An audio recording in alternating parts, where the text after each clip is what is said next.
What's going on, everybody? Eric Lindquist at Stochastic here on the Odd Jumper channel, coming to you with a Monday edition of NBA Lindy's Leans, Likes, and Locks. Hit that like button, subscribe button, notification bell goes a long way for me on this video. Goes a long way for you. That way you become apprised whenever great content is going live here at our little neck of the YouTube woods. Yes, rocking the NFL jersey, but we're going to be talking NBA, obviously. But Skull, hopefully by the time you hear this, that things went well for me. If not, please don't go to the comment section. Yeah, you're probably all going to go to the comment section. It is what it is, but we got producer Jacob on hand. We're ready to rock. Lindy 5-0, 9 games on Monday's slate. I want to go watch football. It's about to start like very shortly. So we're going to get out of here. Producer Jacob, let's party. Let's get to the picks. Game number 1, Portland taking on Detroit. And I cover a lot of my data and a lot of what I'm looking at with some of these threads now. We're going to do some more NBA Lindy's Leans, Likes, and Locks threads. I'm not going to do one tonight because, well, I'm going to be watching football, that's for sure. But Monday, I will probably be covering that for Tuesday's slate. Hopefully you've enjoyed that. If you follow me at Eric Lindquist, been posting more and more of the data side of things, and then also talking through kind of just, the no ball takes, if you will. But I do know ball to some extent, and I would say I definitely know that Cade Cunningham does as well. And Cade Cunningham, ridiculous rates here without Jaden Ivey. Jaden Ivey going to be out for a long time. But overall, there are a couple of really, I would say, just interesting spots here on this slate where 4 or 5 games that just are too dicey for me to put money on here at this point in time. This is just one of them. And the Portland side, it's starting to get a little bit more clear cut. We do have DeAndre Ayton, questionable for this one with rest, which is a little bit weird to me. But Denny Avdia has been playing some ridiculous ball here of late as well. Been an absolute cash cow for the PRA, for the points plus rebounds, plus points plus assists. Lots of things that he's just been cashing across the entire spectrum. And I think it's going to continue here against Detroit, even though 225.5 total. I thought I would add the total here to this one. I like the over a little bit, but I have a ton of totals that ended up showing up here on this slate. 2 leans, 1 that is an absolute lock. We're going to talk about that one here in a second. But Cade Cunningham, double-double. Now, the reason I'm not putting this here as a lock or a like, I don't have the odds, but I do have historical prop data, something that's a big part of my process. And man, that text is really close together. Anyway, Cade Cunningham, I think 10 assists might actually end up being the more profitable side of things here, but a competitive spot. Weird to see Detroit favored by 5.5, even without Jaden Ivey, but you did see Asar Thompson enter that starting lineup against Minnesota. They blew him out. Let's not talk about Minnesota getting blown out. Let's move on to the next game. God, I need the Vikings to play well. Phoenix taking on Philly. Here we go. 3 points that is coming in on the Phoenix side of things. And I said there are a number of totals that are standing out. And I've done a lot of digging into totals over the course of the last few years, mainly because I was dominating props and I wasn't profitable in totals. And it just made no sense. And we're talking NFL, NBA, and then obviously MLB. That's a completely different story because I'm usually pretty good at the totals there. But this year, we've been crushing. 64% is not a sustainable number here that we're going to continue, but did some back testing, and we're still at 58% in the back testing for me saying, hey, this is positive EV. This should be a bet for me. And that gives me confidence going forward that I should be adding more and more and more of these to the card. And I think this is one of those spots here with Joel Embiid being questionable, which we're going to get a lot of Joel Embiid being questionable in these kind of spots. But Kelly Oubre hasn't played the last few games as well. Kyle Lowry questionable. That doesn't really matter to me at this point in time. But you get Devin Booker, Bradley Beal, and Kevin Durant, the core 3 here back. They play really slow together. And it's been something that's happened a number of times over the last few years. And yeah, you did have Eric Gordon there once upon a time. And they just basically opened it up and knocked down threes ad nauseum here with the old versions of this team. But it's more defensive-centric here at this point in time, whether it's Ryan Dunn walking into more minutes, whether, obviously Issa, he ended up being out last game. But there's a lot of ways where I think Phoenix slows down the pace going forward. Royce O'Neal being on the injured, well, he's still out here, not injured reserve. There's no such thing as in the NBA. But I think under 226.5 is actually a pretty decent play. I'm going to make it a lean for now, but I do think that this one gets bet up a little bit here with the Phoenix side of things. I know why. It might get to 228, and yet I disagree with it. So under 226.5, just going to be a lean for now. Could have made that a lean but I got one of those coming up next. Oh, hey, make sure you say -7.5. I forgot to tell you that before. On this next one, you have plus on the sheet. So we go lean. I'm going to make this one a lean because it's technically positive EV right now, but I think there's a world where this number ends up dipping to 7, 6.5 here on the Indy side. And I want you to be really, really kind of like, I mean, again, it's the night before. I'm generally trying to get this money down early and anticipating the move, but I do think the move is going to be coming one way or another. And D'Angelo Russell, well, I've said from a fantasy perspective and also from just a betting perspective on overs for him here in the early going of his Brooklyn tenure, he was going to stand out. Well, he goes from 20.5 to 27.5 on Saturday, and he doesn't hit because he gets injured. And now he is questionable here in this spot with that right shin contusion. Ben Simmons also questionable. Again, him being out was the reason that we saw a 7 assist/point move that we did on that points plus assists for D'Angelo Russell. But I remiss. If you didn't see that over the weekend, then obviously there's not much to talk about. Let's talk about the play for today. And it's that Indy's a little bit undervalued, I think, in my perspective right now. I'd be happy to be betting 7.5, but I'm going to wait because I do think there's a world where if Russell and Simmons get ruled in, that this drops to 7, 6.5, 6 maybe even. And I kind of disagree with that. Yes, Ben Simmons defensively going to matter a little bit more. And obviously D'Angelo Russell, what he can do on the offensive end from time to time, pretty important. But we have Quinn Jackson. He's doubtful. We've got Enrique Murphy. We've got the Murphy fellow. He's going to be Freeman. So Johnny Furphy. Whatever, don't listen to me. Enrique Freeman's going to be doubtful here as well, but we have all the core pieces in outside of Aaron Nesmith, who doesn't matter for me as much as Andrew Nembhard does, who should be in and playing 30-plus minutes in competitive spots. And as such, they've had some ridiculous splits on the defensive end here so far in the early going of the season, with Nembhard on and off the floor. Plus, a lot was made of the three-point percentage here for Mr. Tyrese Halliburton in recent weeks at home and on the road. He's a 40% shooter at home from three. He is at 31 and change here on the road, but it's been a lot better here of late. I think it was just an early sample size type glitch in the radar. I think we're going to see him continue to play better and better and better, mainly because I think his shoulder looks like it's holding up. And I know he's not on the injury report with it, but I know things.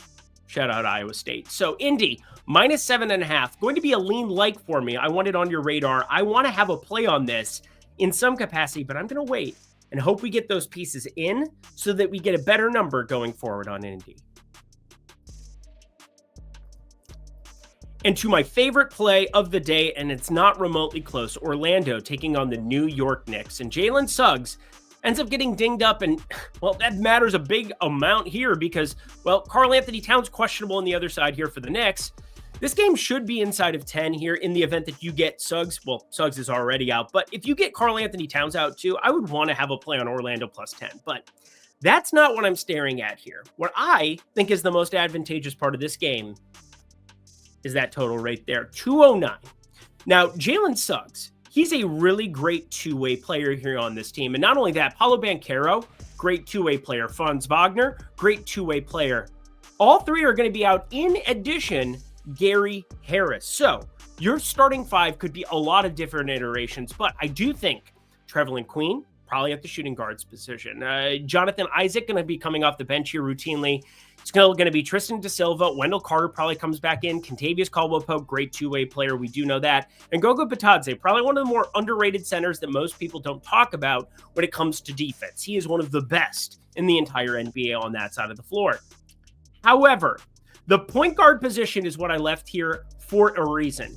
It has to be Cole Anthony. Cole Anthony is about to go walking in to about 30-plus minutes in the Garden, and Cole Anthony likes to chuck. Cole Anthony likes to put up points here in this spot. Now, we don't have any props, and we're not going to get any props probably that are going to be advantageous to play on the Cole Anthony side. I think books are walking into this knowing that he is more than likely your starting point guard going forward, and if not him, Corey Joseph, who is kind of bad on both sides of the floor, if we're being completely honest. But I've ran multiple iterations with Cole Anthony playing from like 25 to 33 minutes here in this game. You know where the total keeps landing for me without Jalen Suggs on the floor and you insert him into the starting lineup where he's all offense and no defense?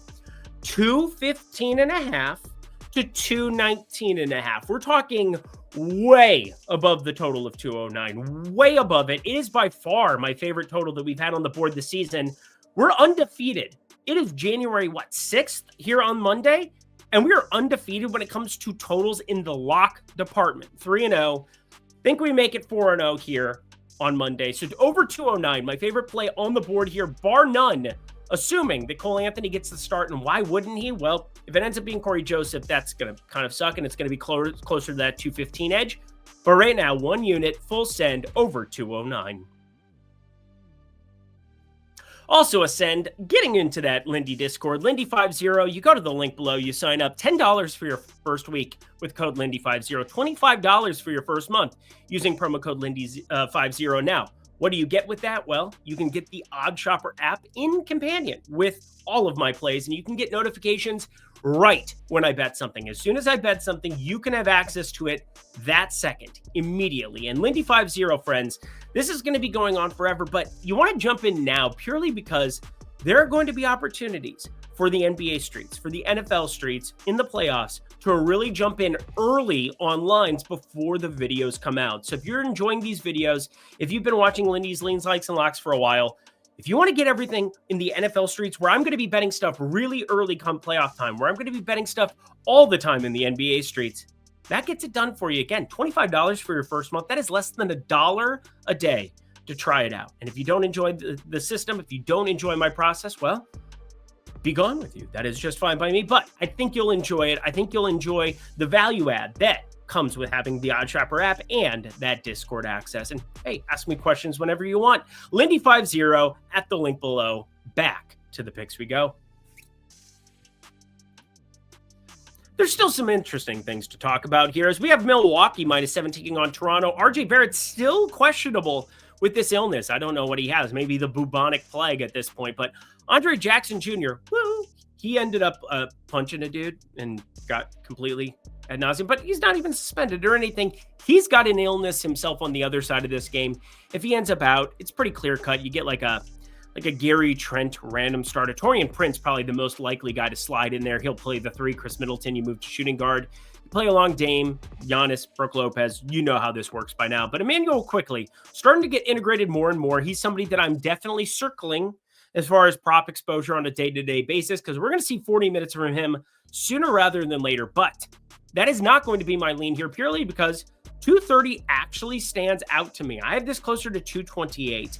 And if this gets bet up, which again, I see reasons why people might bet this one up, under 230 is really going to take place here. Toronto, very offensively forward, no defense on the other side of this one. And Milwaukee, I know Brook Lopez and Giannis at the rim are one thing, but Toronto with Grady Dick, with Scotty Barnes and everybody else, it's going to be a lot of that mid-range to three-point range, mainly three-point range. Under 230, just a lean for me heading into tomorrow. And my second favorite play of the day, it is wild how much I've been on San Antonio here lately, but all they do is make us money, so that is okay. San Antonio, 1.5-point favorites taking on Chicago. No Ayo Dosunmu. And here's the thing. San Antonio is completely healthy. We know exactly what we're getting in terms of a rotation and minutes from this basketball team. Now, you are going to see Devin Vassell in that starting lineup alongside Harrison Barnes, Chris Pauls, Jeremy Sohan, who's back, and Victor Wembanyama. That puts Stephon Castle back to the Shadow Realm, which sucks because this is a rookie I really like to watch play, especially on the defensive side of the floor. I can see why UConn was a success. Donovan Clingan and him defensively, just a ridiculous combination. But I like the money line here on the San Antonio side. Victor Wembanyama coming into his own, and he gets an awesome matchup going up against the non-defensively forward Nikola Vucevic. You also have Ayo and Torrey Craig, kind of a random spot here, but defensively, those are your two best players on the Chicago side. I guess Patrick Williams a little bit here too, but Giddey is kind of walking into more minutes. Lonzo Ball walking into more minutes. Defensively, Lonzo Ball used to be there. He is not there anymore. A lot of injuries kind of bypassing him, but -120 you have available to you. There was actually a -115. I almost sniped that here, but San Antonio money line on the road, undervalued. This is a team I think we're going to be on quite a bit because I disagree with the market yet again in this stance. 3 games to go. Hit that like button, subscribe button, notification bells. We talk about a really brutal spot here. Now, I can tell you what I have projected for this game. I have this as 119 Grizzlies, 114.5 Mavericks. So we're talking about a 4.5-point spread. I don't have the opening number here. I've looked offshore. Nothing exists for this game, period, whatsoever. But my modeling's been pretty good over the course of this season. And so I will say, I'm going to just put the leap of faith out there into the world. 119 to 114.5. That is how I've broken it down. But there's a couple of pieces of injury news that really, really matter as far as what the range of outcomes could be here in this game. Whenever I'm modeling, I'm trying to middle some of these guys who could be in, could be out, but Desmond Bade now doubtful. G.G. Jackson out. Vince Williams out. That's been existing for a while. Marcus Smart, John Morant, Santi Aldama all out as well. Those are three major rotation pieces. Scotty Barnes, Jalen Wells, John Conchar, I think, gets the start over Jake LaRavia, Jaren Jackson Jr., and Zach Edey, because you get a true center on the other side in Derek Lively. You'll also get a true center behind them there in Mr. Not Dwight Powell, because he's sent to the Shadow Realm, Daniel Gafford. So Zach Edey, kind of an interesting guy from a prop perspective here for this game, but I've read multiple iterations of it, and it's all about Spencer Dinwiddie here for me. No Kyrie Irving or Luka Doncic on the Dallas side of things. We don't have a lot of these questionable tags, but the main thing I'm talking about when I'm middling the minutes, it's trying to figure out who's going to be starting, who's going to be the companion pieces. That mainly exists on the Memphis side. I think on Dallas's side, it's very straightforward. Dinwiddie, Grimes, Thompson, Washington, Lively. You're going to get minutes for OMP, Olivier Maxence Prosper. You're going to get minutes for Maxi Kleber, nearly 30 there. And you're going to get Jaden Hardy off the bench as kind of the ammunition in the kitchen. But in this specific spot, Spencer Dinwiddie assist ladder, north of a 35% assist rate here without Luka and without Kyrie on the floor. I think that's going to be something you want to be paying attention to. So Spencer Dinwiddie assist ladder, fire it up. I think I'm going to just make it a lean for now because I want to see the opening numbers. If we start seeing 7.5 here in, terms of like minus 120, I'm going to be a little bit more nervous about it, but I think we get big plus money aiming towards that 10 plus range. Spencer Dinwiddie assist ladder. Very intrigued. Very intrigued. And then we got my Minnesota Timberwolves, who just pissed me off to no end. Why, oh why, is Julius Randle on my basketball team? Why, oh why, am I talking about Minnesota sports wearing a Minnesota sports jersey? But you know what? It is what it is. They pissed me off. Going up against Detroit, Asar Thompson just absolutely destroyed you on the defensive end. You had nothing left for you. Anthony Edwards went berserk, and it didn't even matter because we're playing such stupid basketball. I can't even. The Clippers got Kawhi back too. I don't know if you noticed that. And that's kind of the main thing here for me, is that's baked into this number. Only 19 minutes for Kawhi Leonard. 19. It was a blowout, and it's very difficult for me to assess that entire first start for him because there was 8:24 remaining in that third quarter when they pulled him off the floor. He didn't come back. I think he could have played 25 minutes, but there also might be something where they played him a little bit longer there in that second half in order to compensate for it. They were way up in that game against Atlanta, ended up winning at 131-105. However, I'm going to just firmly put 24 minutes there as a cap for Kawhi Leonard and not really go anywhere else with those minutes. And if that's the case, we're talking about one of the better two-way players in the entire NBA. I think this is actually a bad number here on the Minnesota side, and I'm leaning that direction. I have it closer to 4. That's technically a play when you're talking about something here, but I can't with these Timberwolves right now, man. Offensively, you're driving me nuts. It's Anthony Edwards in isolation. There's no ball movement. Julius Randle's just the worst. Why does he play for my team? Why did we trade Cat for Julius Randle? I could have traded Cat to a lot of places, but not for Julius Randle. Let's get to the last game of the night. Lots of things I'm intrigued by with this one. Miami taking on Sacramento, and Jimmy Butler, Shams revenge. Yeah, that's what I'm talking about here. But they're 2.5 points that they're getting. Complete evisceration there on Saturday. Just losing to a 7-25 Utah team the way that they did was as embarrassing as it could humanly possibly get. Jimmy Butler not going to be with the team more than likely going forward.